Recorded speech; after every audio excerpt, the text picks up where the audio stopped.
In 1972, scientists discovered that homing pigeons use Earth's magnetic field to navigate. These birds, released hundreds of miles from home, would unfailingly return, baffling researchers. How did they achieve such precision?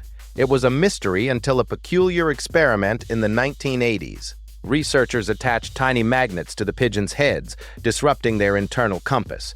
The result? Chaos. Pigeons flew in circles, unable to find their way. This revelation not only solved the mystery, but also opened new avenues in understanding animal navigation.